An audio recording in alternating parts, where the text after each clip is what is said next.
인공지능, AI 하면 뭔가 눈에 보이지 않는 아주 비물질적인 세상을 떠올리시죠? 하지만 그 화려한 디지털 혁신의 심장부에는요, 아주 무겁고 거대한 동력이 필요합니다. 바로 전력이죠. 오늘 이 시간에는 AI라는 거대한 파도가 어떻게 잠자고 있던 원자력이라는 거인을 깨우고 있는지 그 기술과 돈, 그리고 권력의 지각 변동을 한번 깊숙이 들여다보겠습니다. 자, 시작해볼까요? 바로 이 한 문장이 모든 이야기의 시작점입니다. 우리가 매일같이 쓰는 챗GPT 같은 거대 언어 모델, 이걸 훈련하고 또 운영하려면 정말 어마어마한 계산이 필요하거든요. 그리고 그 계산을 하는 데이터 센터는 말 그대로 전기 먹는 하마인 셈이죠. 이 숫자가 대체 뭘 의미하는 걸까요? 이게 불과 몇 년 뒤인 2030년, 전 세계 AI 데이터 센터가 쓰게 될 걸로 예상되는 전력량입니다. 다시 말해서 세계 4위 경제대국인 일본 국민 전체가 1년 내내 쓰는 전기를 AI가 혼자서 다 삼켜버린다는 뜻입니다. 이건 그냥 전력 수요가 좀 늘어나는 수준이 아니에요. 그야말로 폭발적인 증가죠. 바로 이 질문이 오늘 우리가 풀어야 할 가장 중요한 숙제입니다. 물론 태양광이나 풍력 같은 재생에너지도 중요하죠. 하지만 날씨에 따라 발전량이 들쭉날쭉하다는 한계가 있잖아요. AI 데이터 센터는 1년 365일, 24시간, 단 1초도 쉬지 않고 안정적으로 전기를 공급받아야 하거든요. 바로 이 지점에서 뭔가 새로운 대안이 필요해진 겁니다. 그리고 이 엄청난 수요를 감당할 예상 밖의 주인공으로 원자력이 다시 무대 위로 소환되고 있습니다. 과거의 여러 논란을 딛고 이제는 아주 강력한 정치적 순풍을 타기 시작한 거죠. 이 타임라인 한번 보시죠. 정말 놀랍지 않나요?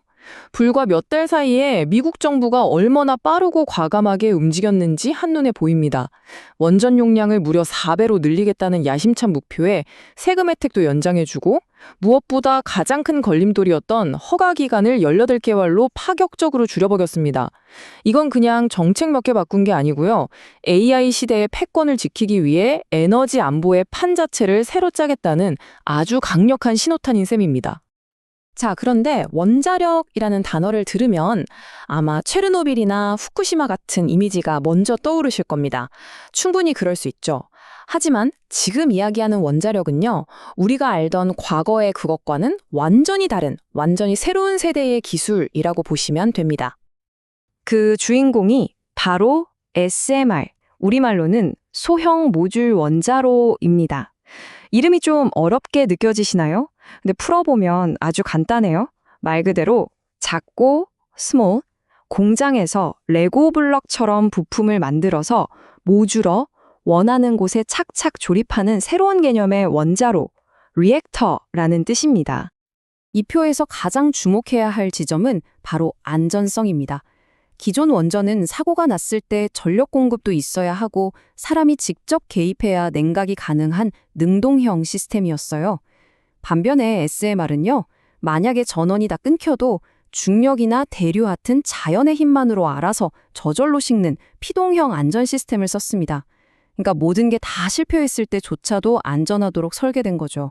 여기에 공장에서 찍어내니 건설 기간도 짧고 비용도 줄고 또 필요할 때마다 하나씩 늘려갈 수도 있으니 훨씬 유연하기까지 합니다.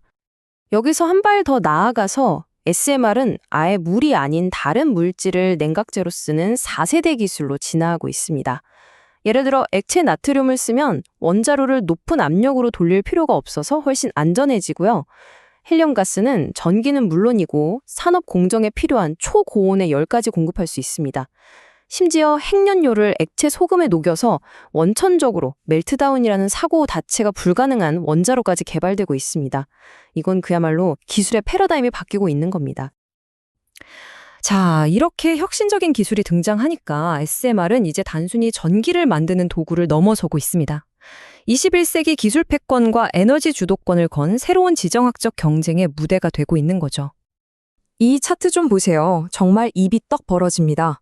2040년 SMR 시장 규모 전망치가 약 3천억 달러, 우리 돈으로 400조 원이 넘습니다. 2050년까지 누적으로 투자되는 돈은 900조 원에 육박하고요. 이 어마어마한 미래 시장의 주도권을 과연 누가 잡을 것인가 보이지 않는 전쟁이 이미 시작된 겁니다. 그리고 이 경쟁에 기름을 부은 건 다름 아닌 AI 혁명을 이끌고 있는 빅테크 기업들 자신입니다. 에너지 회사도 아니고 아마존, 구글, 메타가 직접 나서서 원자력 용량을 3배로 늘리는 데 협력하겠다고 선언한 거죠. 이게 뭘 의미하겠습니까? 자신들의 AI 제국을 건설하기 위해선 원자력이 반드시 필요하다는 걸 실리콘밸리가 공식적으로 인정한 셈입니다. 현재 각국의 움직임은 정말 숨가쁩니다. 중국은 국가 주도로 가장 먼저 상업용 SMR을 가동하면서 속도전을 펼치고 있고요. 러시아는 바다 위에 원전을 띄우는 틈새 시장을 먼저 차지했죠. 미국은 정부의 든든한 지원을 등에 업고 민간 혁신 기업들이 경쟁을 이끌고 있는 모습이고요. 우리 대한민국 역시 2030년대 글로벌 톱3에 진입하겠다는 목표를 가지고 뛰고 있습니다. 특히 미국에서는 AI와 테크 산업을 상징하는 인물들이 직접 이 게임에 뛰어들었습니다. 챗 GPT의 아버지 샘 알트먼이 투자한 오클로나 마이크로소프트의 빌 게이츠가 설립한 테라파워가 바로 그 대표적인 예죠. 미래를 가장 잘 읽는다는 이들이 참전했다는 건 SMR이 더 이상 변방의 기술이 아니라 미래 산업의 핵심 인프라라는 걸 상징적으로 보여주는 겁니다. 하지만 이 장밋빛 미래로 가는 길이 마냥 평탄한 것만은 아닙니다. 목적지는 보이지만 아직 길은 다듬어지지 않았다고 할까요? 결승선에 도착하기까지 반드시 넘어야 할 현실적인 장벽들이 존재합니다. 핵심 과제는 크게 이 3가지로 요약할 수 있습니다.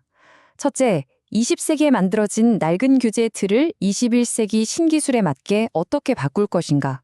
둘째, 지금 80개가 넘는 설계들이 제각각 개발되고 있는데 이걸 어떻게 표준화해서 규모의 경제를 이룰 것인가. 그리고 마지막으로 어쩌면 가장 중요한 문제일 텐데요. 핵 폐기물 같은 문제에 대한 우려를 해소하고 어떻게 대중의 신뢰를 다시 얻을 것인가 하는 점입니다. 결국 우리는 이 질문 앞에 서게 됩니다. SMR은 과연 AI가 열어갈 미래를 뒷받침하는 강력하고 깨끗한 심장이 될까요? 아니면 인류가 감당하기 어려운 또 하나의 위험을 짊어지는 핵 도박이 될까요? 분명한 것은 단 하나입니다. AI가 던진 이 전력이라는 거대한 질문이 이제 우리 모두에게 선택을 강요하고 있다는 사실입니다.